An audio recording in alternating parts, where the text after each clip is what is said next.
जो आज ईयू के बीच में एफटीए हुआ है, मैं ये समझता हूँ कि ये पूरे हिंदुस्तान के व्यापार उद्योग के लिए और एक आदमी के मन में जो एक शंका या जो टेंशन थी, जो अमेरिका से हमारा ट्रंप टैरिफ की वजह से व्यापार कम हुआ था, उसको लेके एक बड़ी ताकत हर आदमी में, हर व्यापारी में आई है कि हम आने वाले टाइम में डेफिनेटली अगला साल हमारा जीडीपी के लिए बहुत शानदार होगा और हम जीडीपी 10 तक पहुंचने की पूरी संभावना 27-28 पे मान के चले और ये भी मान के चले कि ट्रंप साहब भी इस एग्रीमेंट के बाद जरूर डेफिनेटली अपने आप को चेंज करेंगे और इंडिया पे जो टैरिफ है वो टैरिफ भी हटाएंगे और वो टैरिफ हटने के बाद हम और बहुत तेजी से आगे बढ़ेंगे, हमारा व्यापार उद्योग बहुत तेजी से बढ़ेगा।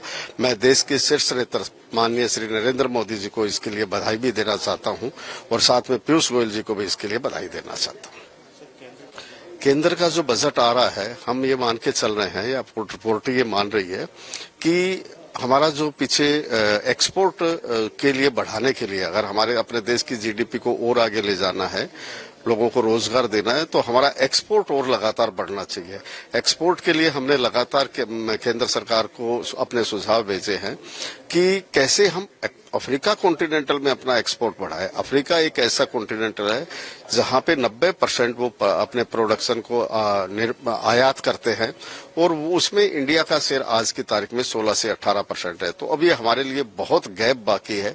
सरकार अगर उसमें सुविधाएं दे, हालांकि अभी डीजीएफटी ने भी वहां एग्जीबिशन के लिए सुविधाएं दी है, स्टेट गवर्नमेंट भी पहले देती है, एमएसएमई भी देती है, फिर भी पर्याप्त नहीं है। उसको और ज्यादा बढ़ाने की जरूरत है। B2 मीटिंगों के लिए प्रोत्साहित करने की जरूरत है, ड्यूटी ड्रॉबैक में कुछ रियायतें देने की जरूरत है और सारे HSN कोड को कवर करते हुए अफ्रीका कॉन्टिनेंटल के लिए खास रियायत देने की उम्मीद है और हम ये उम्मीद कर रहे हैं कि इस बार सरकार फोकस एक्सपोर्ट को अफ्रीका करते हुए इन सब में रियायत देगी। IC Agarwal, chairman Genus group.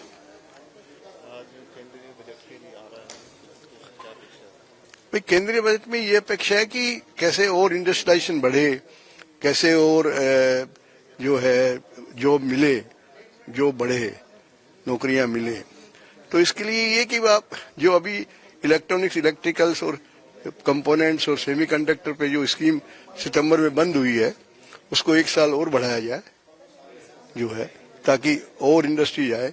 क्योंकि जो पहले सितंबर तक बंद की उसमें जितना इन्वेस्टमेंट उम्मीद थी उतना नहीं आया, तो इसलिए इसको और बढ़ाएंगे। अभी चूंकि यूरोप के साथ एग्रीमेंट हुआ है, FTA हुआ है, तो और नए नए क्षेत्र खुलेंगे। तो इसके लिए और सरकार को ध्यान देगी, इसमें 1 साल और बढ़ाना चाहिए। भाई सरकार से अभी EU से जो FTA होता है उससे टेक्नोलॉजी भी काफी आएगी, नई नई टेक्नोलॉजी आएगी, नई नई इंडस्ट्री आएगी।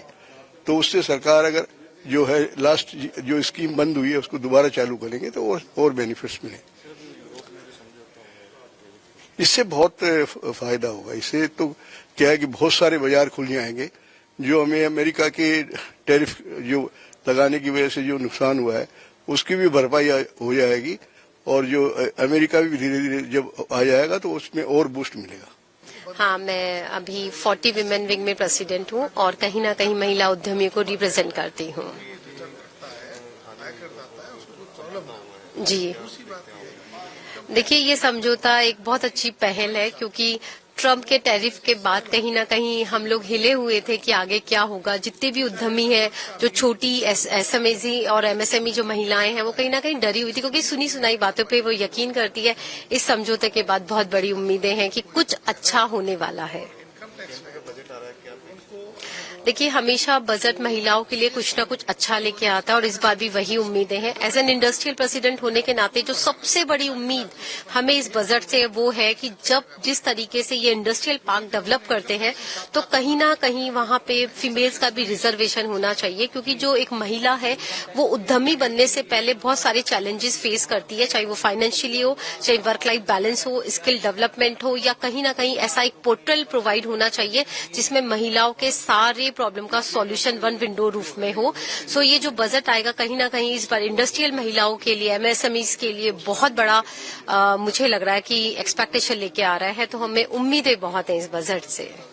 Girdhari Lal Khandelwal, chief secretary 40। केंद्र के बजट से व्यापारी हमेशा अपेक्षाएं बहुत रखता है और ऐसा नहीं है कि केंद्र सरकार उनके हित में काम नहीं करती है। अभी भी उन्होंने इस फाइनेंशियल ईयर में जो इनकम टैक्स का जो दायरा है वो 7 लाख से 12 लाख किया है। ये निश्चित ही एक स्वागत योग्य कदम है, लेकिन जो पुराना सिस्टम चला उसको खत्म कर देना चाहिए, जिससे कि आयकरदाता कहीं कंफ्यूज ना हो कि वो इस रिटर्न उसमें जाए या उसमें जाए। सेकंड, कपल्स का भी जो अभी काफी दिनों से चर्चा में है, इसको लाना चाहिए, जिससे कि दोनों को कहीं न कहीं आयकरदाता को कुछ फायदा होगा। दोनों की इनकम कंबाइंड होके उसका स्लैब बनेगा, तो एक अच्छा हुआ है। तीसरा पॉइंट आता है कि जो कंप्लायंसेज हैं इनकम टैक्स की, उनको थोड़ा सरल करना चाहिए, जिससे कि व्यापारी परेशान ना हो और वो आराम से उसको एक भय उसका जो है वो खत्म हो जाए। एक जीएसटी का जो एमएसएमई में जो स्लैब है 20 लाख और 40 लाख का, उसको भी निश्चित है वो 1 करोड़ करना चाहिए, जिससे छोटे व्यापारियों को राहत मिले और अपने वो सब अपने उन पे आके खुल के काम कर सके।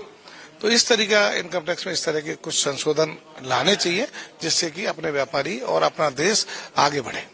देखिए, पिछली बार भी निर्मला सीतारमण जी ने बहुत अच्छा बजट दिया था, सभी को राहत मिली थी, चाहे वो महिला वर्ग हो, उद्यमी हो, किसान हो, युवा हो, किसी भी तरीके का कोई व्यापारी हो। और कहीं ना कहीं इस बार भी जो आशा है, इतनी उम्मीदें लगा रखी है हमने कि इस बार भी सभी तरफ से राहत मिलेगी। सबसे पहला तो एक तो जीएसटी की जो 1.5 करोड़ वाली स्कीम है उसको कहीं ना कहीं बढ़ाया जाए। दूसरा ये है कि युवाओं के लिए कस्टमाइज पैकेजिंग स्कीम हो, जिसमें युवाओं के लिए सब्सिडी की योजना हो, युवाओं के लिए कोई इंडस्ट्री लगाने के लिए किसी भी तरीके का, जैसे जो युवा बाहर जा रहे हैं, माइग्रेट कर रहे हैं, तो कहीं ना कहीं ये हमारा मानना है कि वो एक रुकेगा। तीसरी बात यह है कि इस बार भी इनकम टैक्स की लोगों को बहुत आशा है कि इनकम टैक्स का दायरा और बढ़ जाना चाहिए। चौथी बात यह है कि जो एजुकेशन है वो AI base, space tech base, इन सब पे आधारित हो, तो उस पे भी कहीं ना कहीं अनुदान की हमारी आशंका है। बिल्कुल, जो यूएस के साथ जो टैरिफ को लेके हुआ है, ये ट्रम्प को एक मोदी जी की जो लाल आंख दिखाना है, उसको हम कहेंगे। मोदी जी ने कहीं ना कहीं अपनी 56 इंची छाती का कहीं ना कहीं प्रदर्शन किया है। हम ये मानते हैं कि ये जो यूएस दूसरी और कंट्रियों से करता था, ये कहीं ना कहीं भारत को एक सपोर्ट करने वाली कूटनीति का भी एक आधार माना जा सकता है। और हमारा ये मानना है कि राजस्थान इस एक्सपोर्ट में, इस ट्रेड डील में कहीं ना कहीं अग्रणी बन के उभरेगा। Chief secretary 40। देखिए, केंद्रीय बजट को लेकर जो हमें सबसे ज्यादा उम्मीदें हैं व्यापार जगत को, जिस तरह से जीएसटी विसंगतियां अभी भी है उसको भी दूर करनी चाहिए, इनकम टैक्स का स्लैब और बढ़ना चाहिए। जहां तक औद्योगिक है, चाहे वो एमएसएमई है, चाहे छोटे कारोबारी है, उनको राहत किस तरह से मिले, किस तरह से हम मुकाबला कर सकें, क्योंकि ऑनलाइन भी एक बहुत बड़ी चीज हमारे लिए खड़ी हुई है मुसीबत की। सरकार को चाहिए, सेंट्रल गवर्नमेंट में हम आशा करते हैं कि उन पर भी एक अंकुश लगे, जिससे कि हम जो मध्यम वर्ग के लोग हैं या मध्यम वर्ग के व्यापारी हैं, उनको कहीं न कहीं राहत मिले। विशेष दर्जा राजस्थान को मिलना चाहिए। उसके अलावा औद्योगिक नीति, औद्योगिक क्षेत्र विकसित होने चाहिए, जिससे कि कारोबार यहाँ का ज्यादा रहे, क्योंकि स्वदेशी चीज जब यहाँ मौजूद होगी तो स्वदेशी चीज का जो नारा है उस पर विकसित करने के लिए हम पूरे राजस्थान के वासी, व्यापारी सब एकजुट है। मैं सुरेश सैनी, चीफ सेक्रेटरी 40। मेरा नाम रजनी मेहता और मैं 40 की ईसी मेंबर हूँ।